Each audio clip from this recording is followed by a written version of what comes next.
Bismillahirrahmanirrahim. Assalamualaikum warahmatullahi wabarakatuh. Apa kabar teman-teman? Sehat semua ya. Moga-moga kita semua selalu dalam keadaan sehat walafiat dan selalu ada dalam lindungan Allah Subhanahu wa taala. Amin. Masih semangat ya belajar hari ini. Hari ini kita akan belajar bahasa Indonesia. Tujuan dari pembelajaran hari ini adalah agar kalian dapat menggali informasi dari teks wawancara dan kalian dapat melaporkan wawancara menggunakan kata baku dan kalimat efektif. Sudah siap belajar? Siapkan alat tulisnya dan buku paketnya. Catat hal-hal yang perlu menurut kalian. Ya, materi kita hari ini adalah tentang wawancara. Nah, sudah tahu apa yang dimaksud dengan wawancara? Oke, teacher beritahu. Wawancara adalah tanya jawab yang dilakukan oleh dua orang atau lebih untuk mendapatkan suatu informasi dengan satu orang yang bertindak sebagai penanya dan yang lainnya sebagai pemberi informasi. Pemberi informasi dan penanya. Nah, apa itu atau siapa itu yang disebut sebagai pewawancara? Teacher jelaskan.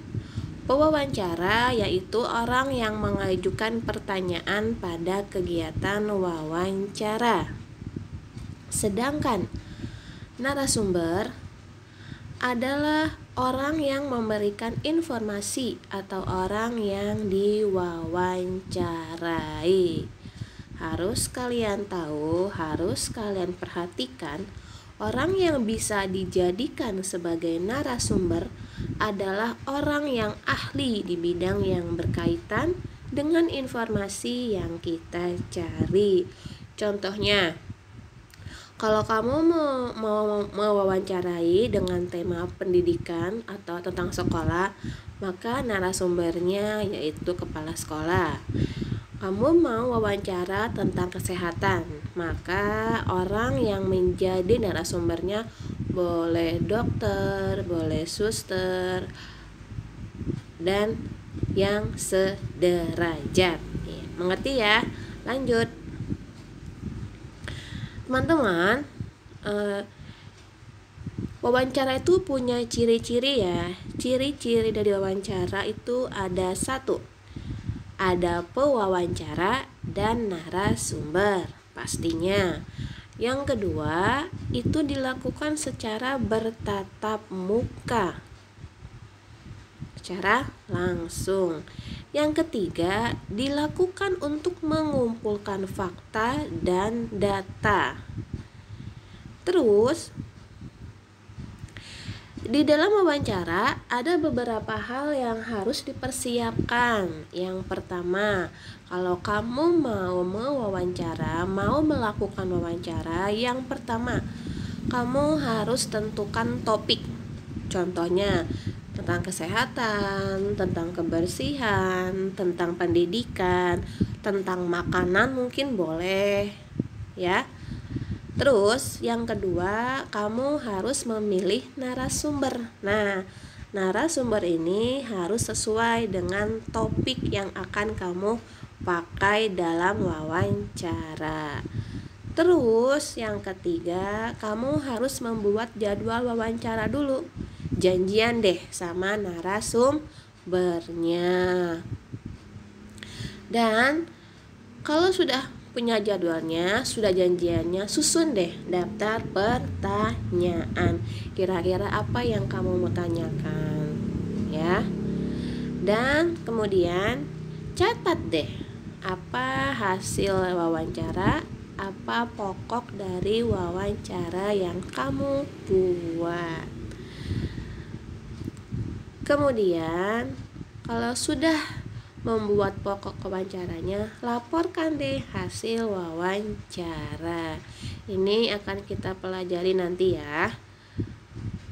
Contoh, di sini ada wawancara antara Leo dan penjual. Nah, Leo sebagai pewawancara, penjual sebagai narasumber. Assalamualaikum Bu, saya Leo. Apa saya boleh mewawancarai Ibu sebentar? Kalimat sapaan harus digunakan, selalu digunakan dalam wawancara. Sopan ya. Waalaikumsalam, tentu saja boleh. Leo, terima kasih atas kesediaan Ibu untuk menjawab pertanyaan yang akan saya ajukan.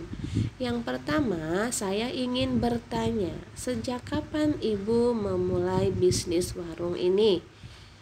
Penjualnya menjawab, saya sudah mulai usaha ini puluhan tahun lalu, tapi tanggal tepatnya saya tidak ingat. Maaf ya nak. Sopan ya. Kemudian Leo mewawancarai lagi, kalau untuk barang yang tersedia di warung ini ada apa saja Bu? Penjualnya menjawab, ada beberapa makanan yang saya jual, mulai dari gorengan, mie, rawon, kerupuk, lodeh, dan beberapa jenis minuman hangat juga dingin. Leo, mengapa Ibu akhirnya memilih untuk membuka warung usaha warteg ini Bu? Penjual menjawab, dulu saya sempat kebingungan dengan pekerjaan apa yang akan saya lakoni. Saya ini cuma lulusan SD nak, sulit untuk mencari pekerjaan waktu itu. Tapi berhubung orang tua saya memiliki rumah yang cukup strategis dan juga mendapatkan warisan resep dari nenek saya, ya jadilah usaha warung ini. Lalu apakah Ibu mengurus warung ini sendirian? Tidak nak, saya dibantu oleh beberapa karyawan. Dan anak saya juga sering datang ke warung untuk membantu saya jika tidak memiliki tugas sekolah. Leo bertanya lagi, di mana tempat Ibu biasanya membeli bahan-bahan yang akan digunakan untuk berjualan? Penjual menjawab, yang biasanya jalan untuk belanja bahan-bahan ini anak saya. Dia sering beli bahan di pasar Senen ujung jalan itu. Leo bertanya lagi. Kemudian penjual menjawab lagi. Nah, sampai akhirnya Leo mengucapkan terima kasih atas informasi yang telah Anda berikan Bu. Saya pamit pulang dulu. Selamat sore Bu. Penjual, iya sama-sama, selamat sore. Dari teks wawancara ini kamu